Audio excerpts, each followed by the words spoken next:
Hello friends, welcome to Exam Decoder. We are continuing with our VISIONIAS PT365 module of Environmental Science. Today we will discuss 2.3, that is Climate Mitigation and Adaptation. In the earlier videos we have finished this biodiversity and climate change.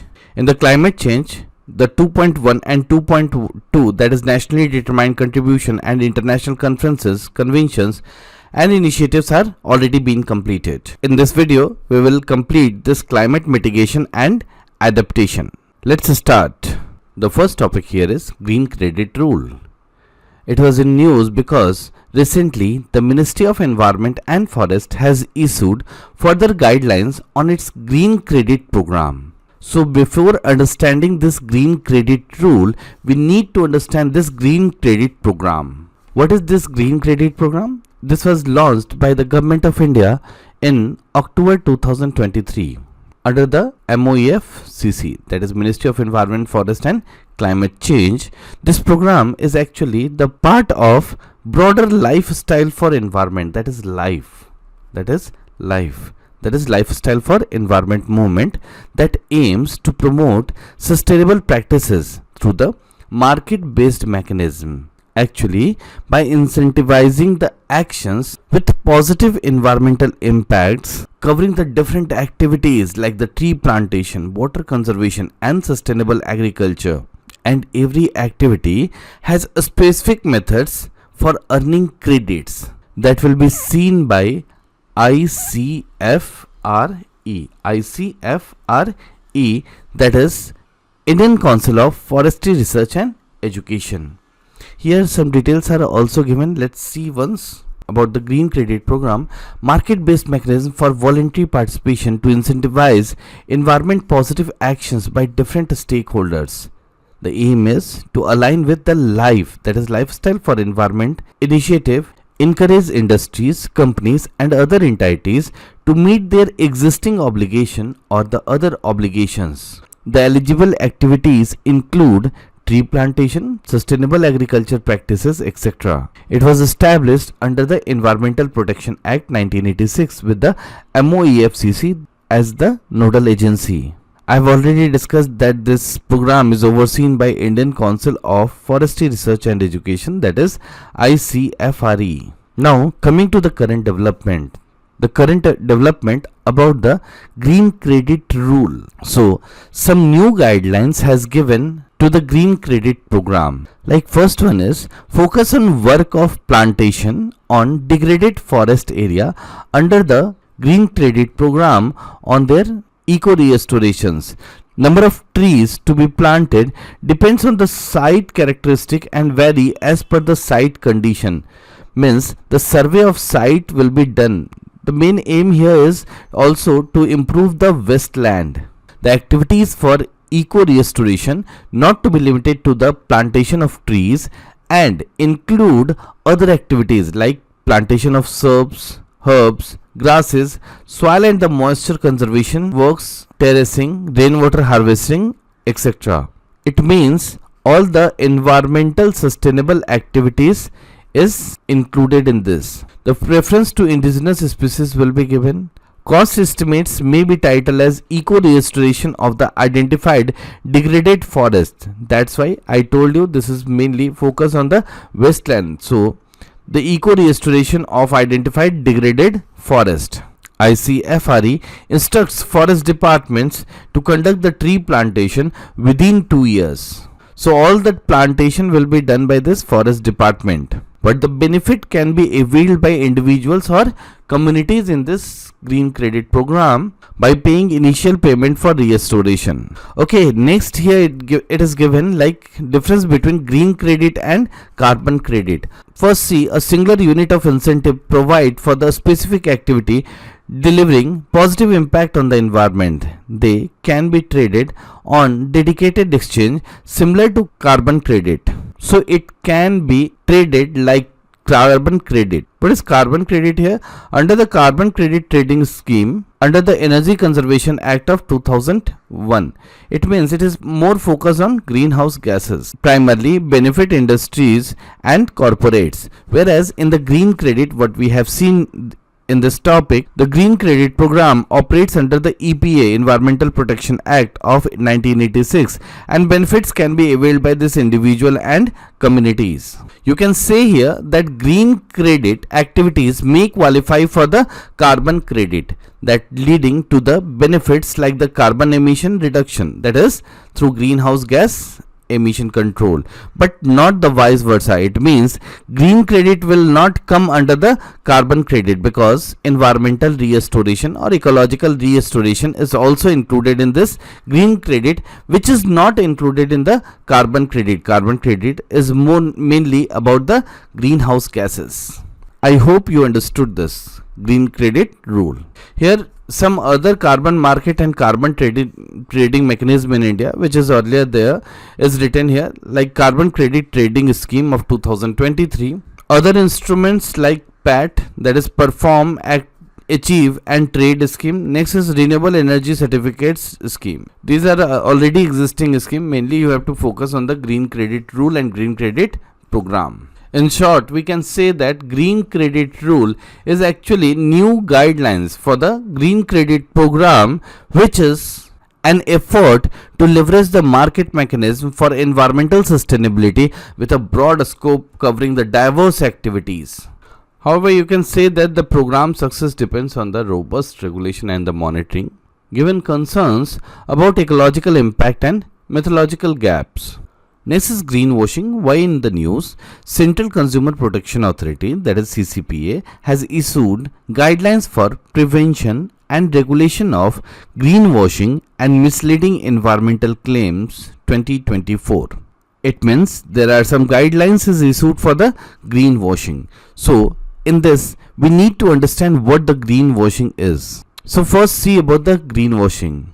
The guidelines define it as deceptive or misleading practices which includes concealing, omitting or hiding relevant information by exaggerating, making vague, false or unsubstantiated environmental claims. It also includes use of misleading words, symbols or imagery, placing emphasis on positive environmental aspects while downplaying or concealing harmful attributes. So very complicated it is given. Actually, in simple words, what is greenwashing? It involves the company making the false or misleading environmental claims to appear eco-friendly behavior, like they will show they are eco-friendly but their environmental claims are actually misleading. It means greenwashing misleads the consumer and also hinders the genuine sustainability efforts. Greenwashing include range of tactics that also includes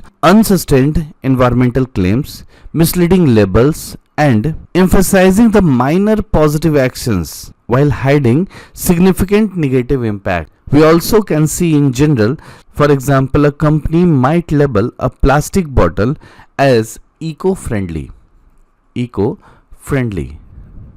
because it is recyclable and ignoring the harmful chemicals used in the production of this. I hope you understand the word greenwashing. Now let's look into the topic what is given. Like some guidelines are issued for prevention and regulation of greenwashing and misleading environmental claim 2024.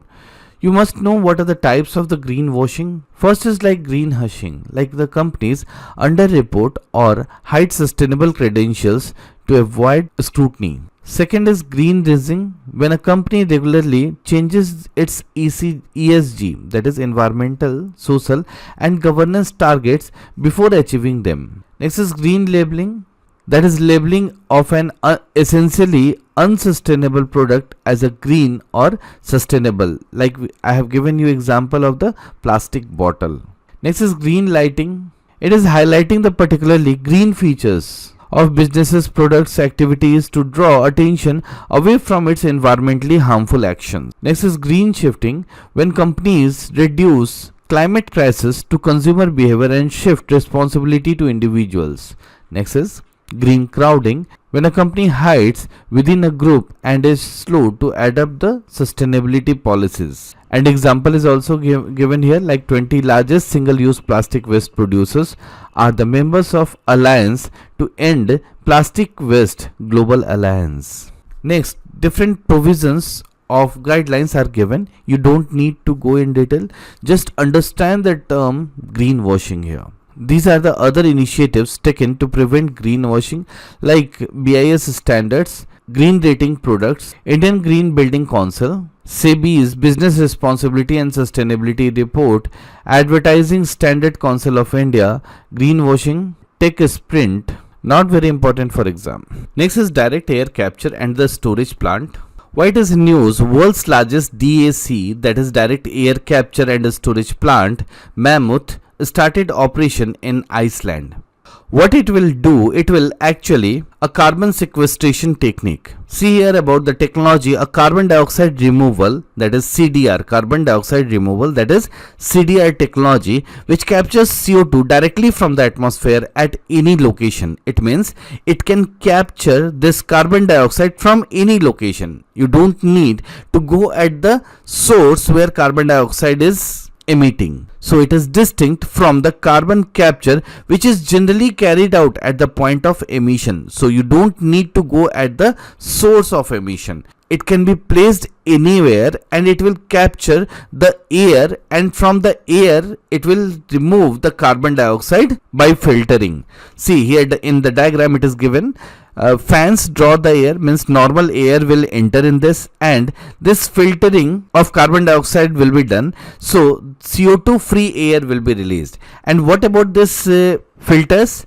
This filters is heated, release the captured carbon dioxide, and this carbon dioxide will be then stored, and it can be either used for the various purpose or can be permanently stored in the deep geological formation. See here given about the CDR, that is carbon dioxide removal technology. CDR refers to anthropogenic activity that removes CO2 from the atmosphere and stored it durably in geological, terrestrial or the ocean reservoir. According to IPCC 6th assessment report, CDR is necessary element to achieve the net zero carbon dioxide and greenhouse gas emission. So this CDR technology is the need of the hour. What are the other CDR technologies? Like afforestation and reforestation also act as the carbon sequestration and the soil carbon sequestration. So afforestation and reforestation can also be done. Enhanced weathering, that is mining of rock containing minerals that naturally absorbs the carbon dioxide. Ocean based carbon dioxide removal technology.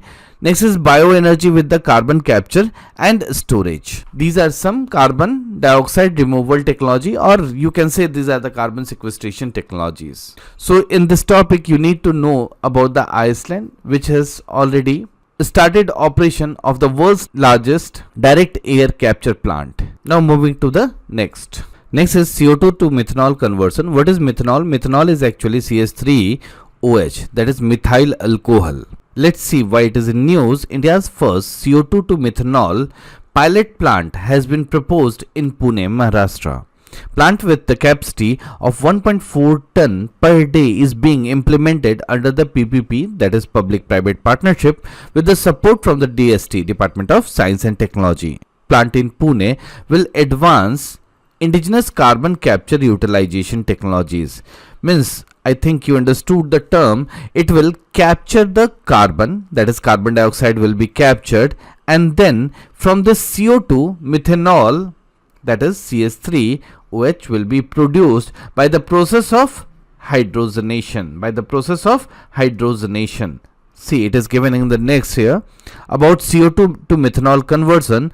CO2 to methanol involves capturing carbon emission before they are entered the atmosphere from the industrial sources like the power plants or directly from the air. It means it is easy to capture the carbon dioxide from the source itself. Like thermal power plants produces too much amount of the carbon dioxide, and from where it is captured. This captured CO2 is then hydrogenated, that is reacted with the hydrogen to produce the methanol. Let's see here some points are given about the methanol. Methanol is also known as wood alcohol. Why wood alcohol? Actually, in the earlier time it was obtained from the destructive distillation of wood. Okay, in the earlier time it was obtained from the destructive distillation of wood, so the name given is wood alcohol also. This is different from the ethanol. Ethanol is actually can be used for the drinking also. Methanol is also used for blending with ethanol to make it poisonous. So methanol is blending makes the ethanol poisonous. Drinking of the methanol can cause blindness, madness, or even death. Okay, so methanol is very poisonous. It is a low carbon hydrogen carrier fuel produced from the high ash coal, agriculture residue, CO2 from the thermal power plants, and natural gases. It can replace petrol or diesel in the transport sector, energy sector, and retail cooking.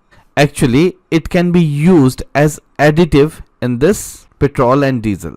There are several initiatives in India for the methanol production, like Niti Aayog's methanol economy program that aims at converting the coal reserves and municipal solid waste into methanol. Bureau of Indian Standard had notified 20% DME, that is dimethyl ether, that is derived from the methanol blending with LPG. So LPG is now will be blended with the dimethyl ether, which is actually a derivative from methanol. These all points are the important for the exam. Next, notification for M15, M85, M100. These are actually blends that has been issued by the Ministry of Road Transport and Highway. Here it is given about the carbon capture, utilization, and storage. Of course, in this type of production, it is given for the production of methanol, carbon capture process is used. Okay, so it will reduce the amount of the carbon dioxide into the atmosphere and will help in the production of methanol, which can be used as a fuel. So it refers to the group of the technologies for the capture of the CO2 from the large and stationary CO2 emitting source, like the fossil fuel based power plant and the other industries. Okay, so from the industries and the power plants, this CO2 can be captured. It involves transport of the captured CO2, how it will be transported by pipelines or through shipping or rail or trucks to sites for utilization or in different applications, injections into geological formation or depleted oil fields for permanent storage and trapping carbon dioxide. I hope you understood this topic. Next is Green Tug Transition Program. Union Minister of Port Shipping and the Waterways launched SOP for Green Tug Transition Program to drive transition from conventional fuel-based harbor tug to greener alternative. Before looking into the Green Tug Transition Program, first understand that 2.8% of the global emission are accounted for the greenhouse gas emission from the shipping. So India has taken major initiatives towards greening its ports and shipping sector. The aim is to achieve a full transition to low or the zero emission fuel sources, targeting 100% green vessels in Indian water by 2047. The targets include increasing share of renewable energy to 60% of the total amount. Let's look here about the Green Tug Transition Program. This is announced in 2023 is the key initiative under the Panch Karm Sankalp. 30% financial support for the promotion of green shipping. It aims to phase out the conventional fuel-based harbor tugs operation in Indian major ports and replace them with the green tugs. What is tug here? Tug is actually a particular class of boat which helps mega ships enter or leave that port. I have already discussed the emission from the shipping sector, that nearly 3% of the world's CO2 emission. I have told you that is 2.8%. India greenhouse emission from the maritime, excluding the military operation, contribute to the 1% of overall transport sector greenhouse gas emission.